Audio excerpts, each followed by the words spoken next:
सांप, एक ऐसा नाम जिससे डर की एक ठंडी लहर नसों में दौड़ जाती है। ये सिर्फ एक जीव नहीं बल्कि एक एहसास है, वो एहसास जो अंधेरे कोनों में, घनी झाड़ियों में और हमारे सबसे गहरे डर में बसता है। सांप केवल जंगलों में नहीं बल्कि हमारी संस्कृति, धर्म, विज्ञान और अनगिनत मिथकों में भी जिंदा है।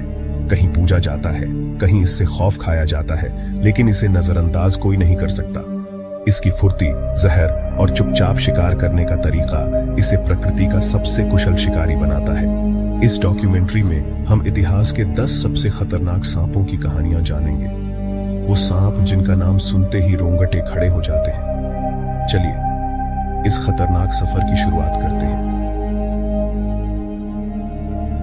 ऑस्ट्रेलिया के तपते रेगिस्तानों में एक रहस्यमयी जीव रहता है, इनलैंड ताइपैन। यह इलाका जितना खूबसूरत है उतना ही खतरनाक भी है, और यहाँ की सबसे घातक चीज है यह सांप, जिसे फियर स्नेक भी कहा जाता है। यह सांप बेहद शर्मीला है, इंसानों से दूर भागता है और आमतौर पर अपनी मौजूदगी का एहसास भी नहीं होने देता। लेकिन इसे कम मत समझिए, क्योंकि इसकी ताकत छुपी हुई है। इसकी एक बाइट में इतना जहर होता है कि 100 से ज्यादा इंसानों की जान ले सकता है। वैज्ञानिकों के अनुसार इसका जहर दुनिया के किसी भी सांप से ज्यादा ताकतवर है।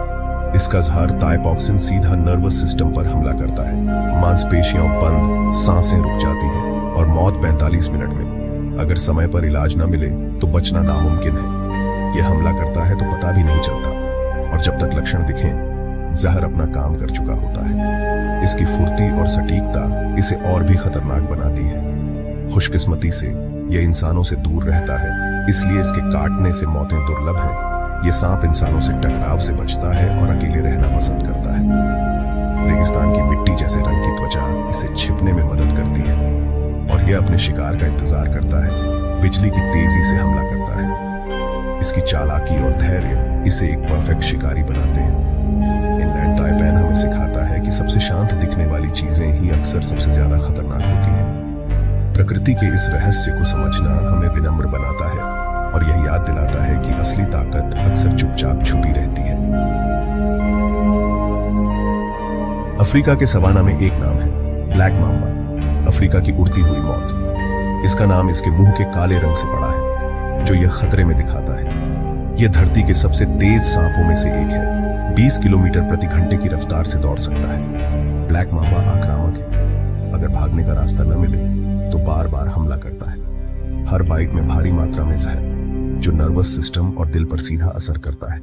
20 मिनट में सांस रुक सकती है अगर सही समय पर इलाज न मिले। इसकी लंबाई 4 मीटर तक हो सकती है और यह पेड़ों, चट्टानों में छिपता है। ब्लैक माम्बा जंगल का वो खौफ है जिसका सामना कोई नहीं करना चाहता। अब बात उस सांप की जिसे किसी परिचय की जरूरत नहीं, किंग कोबरा। यह नाम सुनते ही जंगल का सबसे खतरनाक और रहस्यमयी जीव आंखों के सामने आ जाता है। यह दुनिया का सबसे लंबा जहरीला सांप है, 18 फीट तक लंबा।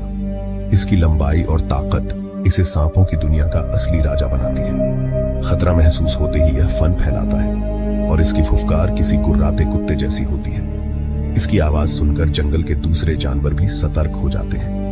किंग कोबरा दूसरे सांपों का शिकारी है, रैट, स्नेक, पाइथन, यहां तक कि जहरीले सांप भी। यह अपने शिकार को बिजली की तरह झपट कर पकड़ता है। इसके जहर की एक बाइट हाथी को भी मार सकती है। इंसानों के लिए तो एक बाइट ही काफी है। इसका जहर तेजी से असर करता है और शिकार को पलक झपकते ही ढेर कर देता है। इसकी मादा घोंसला बनाती है और अंडों की रक्षा करती है। मां की ममता और शिकारी की क्रूरता का संगम। यह अकेला सांप है जो अपने अंडों की इतनी देखभाल करता है। यह दक्षिण पूर्व एशिया और भारत के घने जंगलों में पाया जाता है और अपनी बुद्धिमत्ता के लिए भी जाना जाता है। जंगल में इसका रास्ता कोई नहीं रोक सकता। किंग कोबरा शक्ति, राजसीपन और जंगल के अनकहे नियमों का प्रतीक है। भारतीय संस्कृति में इसे सम्मान और डर दोनों की नजर से देखा जाता है। भारत के गांवों और खेतों में एक खामोश कातिल है, रसेल्स वाइपर। यह भारत में सांप के काटने से होने वाली सबसे ज्यादा मौतों के लिए जिम्मेदार है। इसका जहर हीमोटॉक्सिन है, जो खून को गाढ़ा या पतला कर देता है। दिल का दौरा या खून बहना, काटने का दर्द, असहनीय सूजन और त्वचा सड़ने लगती है। कई बार अंग कटवाने पड़ते हैं। इसकी सबसे बड़ी ताकत है छिपने का हुनर। सूखी पत्तियों में मिल जाता है और किसान गलती से इस पर पैर रख देते हैं। दबाव महसूस होते ही यह बिना चेतावनी के काट लेता है। इसकी फुफकार प्रेशर कुकर जैसी तेज होती है। द सेल्स वाइपर हमें सिखाता है कि सबसे बड़ा खतरा अक्सर हमारे सबसे करीब छिपा होता है। रात के अंधेरे में ताइवान और दक्षिण पूर्व एशिया के जंगलों में ताइवान क्रेट जागता है। दिन में शांत, रात में शिकारी। इसका जहर दुनिया के सबसे घातक न्यूरोटॉक्सिन्स में से है। काटने का असर धीरे धीरे होता है। पहले कुछ महसूस नहीं होता, फिर लकवा मारना शुरू। पीड़ित होश में रहता है, लेकिन शरीर हिल नहीं सकता। एक मानसिक यातना। एंटीवेनम है, लेकिन काटने का पता देर से चलता है, इसलिए इलाज में अक्सर देरी हो जाती है। यह रात में घरों में घुस जाता है, सोते हुए लोगों को शिकार बनाता है। काले सफेद पट्टियों वाला यह सांप दूसरे सांपों को भी खा जाता है। ताइवान क्रेट हमें सिखाता है कि सबसे बड़ा डर वो है जो अंधेरे में छिपा हो।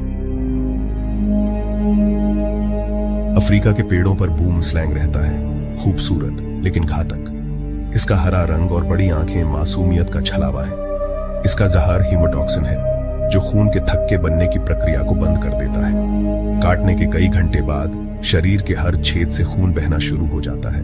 नाक, मसूड़े, आंखें, अंदरूनी अंगों में भी रक्तस्राव होता है और मौत धीरे धीरे आती है। इसके दांत मुंह के पीछे होते हैं। काटने के लिए मुंह चौड़ा खोलना पड़ता है। आमतौर पर शर्मीला, लेकिन छेड़ने पर काटता है। बूम स्लैंग हमें सिखाता है कि प्रकृति में खूबसूरती अक्सर खतरनाक चेतावनी भी हो सकती है। मध्य अफ्रीका के वर्षावनों में बुश वाइपर छिपा रहता है, रंगीन लेकिन बेहद खतरनाक। इसके शरीर के कील जैसे स्केल्स इसे छोटे ड्रैगन जैसा बनाते हैं। इसका जहर हीमोटॉक्सिन और न्यूरोटॉक्सिन का मिश्रण है। आंतरिक रक्तस्राव और ऊतकों का सड़ना। कई प्रजातियों के लिए कोई निश्चित एंटीवेनम नहीं है। काटने पर इलाज मुश्किल। यह घात लगाकर शिकार करता है। घंटों तक टहनियों में छिपा रहता है। रात में सबसे ज्यादा सक्रिय और गर्मी महसूस कर शिकार ढूंढता है। छोटा आकार धोखा देता है। लोग इसे हानि रहित समझकर उठा लेते हैं। बुश वाइपर उस अनजाने खतरे का प्रतीक है जिसका कोई इलाज नहीं। सॉ स्केल्ड वाइपर छोटा लेकिन बेहद आक्रामक और घातक। यह अफ्रीका, मध्य पूर्व और भारत में पाया जाता है और बिग फोर का सदस्य है। इसके स्केल्स से निकलती सिसकारी मौत की चेतावनी है। इसका जहर हीमोटॉक्सिन है जो खून को जमने से रोकता है। आंतरिक और बाहरी रक्तस्राव। काटने से मांस गलने लगता है और इलाज न मिले तो गैंग्रीन हो सकता है। यह रात में शिकार करता है और इंसानी बस्तियों के पास रहता है। छोटा आकार इसे छिपने में मदद करता है और यह बिना उकसावे के भी हमला कर सकता है। सॉ स्केल्ड वाइपर सिखाता है कि सबसे बड़ी चुनौतियां अक्सर छोटे पैकेट में आती हैं। अब हम विज्ञान से निकलकर मिथकों की दुनिया में आते हैं। मणिधारी सांप या नागराज। भारतीय कथाओं में इसका जिक्र सदियों से है। सिर पर चमकदार मणि, नागमणि, जो अमरता और शक्ति देती है।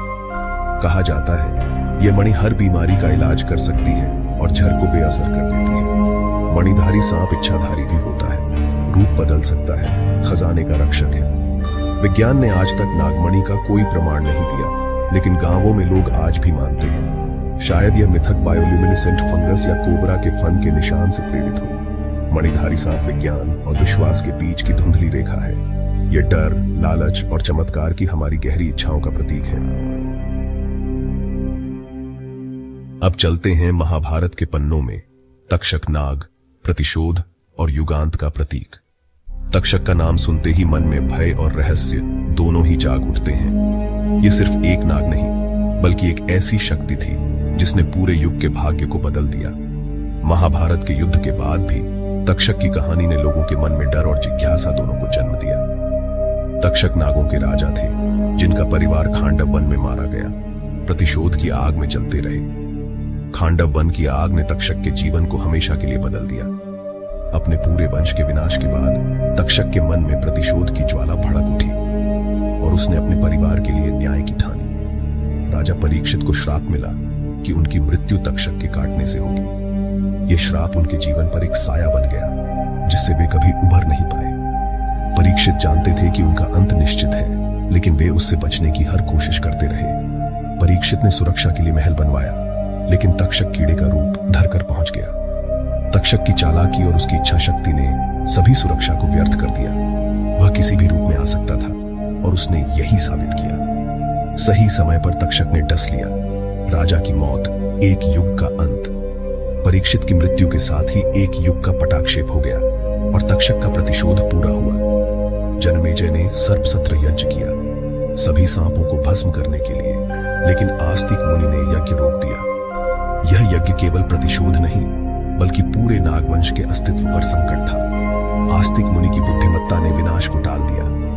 तक्षक की कहानी, क्या यह सिर्फ कथा है या किसी विशाल सांप का प्रतीक? क्या तक्षक सचमुच था या वह सिर्फ डर और शक्ति का रूपक है? यह सवाल आज भी लोगों को सोचने पर मजबूर करता है। यह कहानी सिखाती है कि कभी कभी एक छोटा जीव भी इतिहास की धारा बदल सकता है। तक्षक की कथा हमें यह भी बताती है कि प्रतिशोध, साहस और क्षमा, ये तीनों ही किसी भी युग की दिशा तय कर सकते हैं।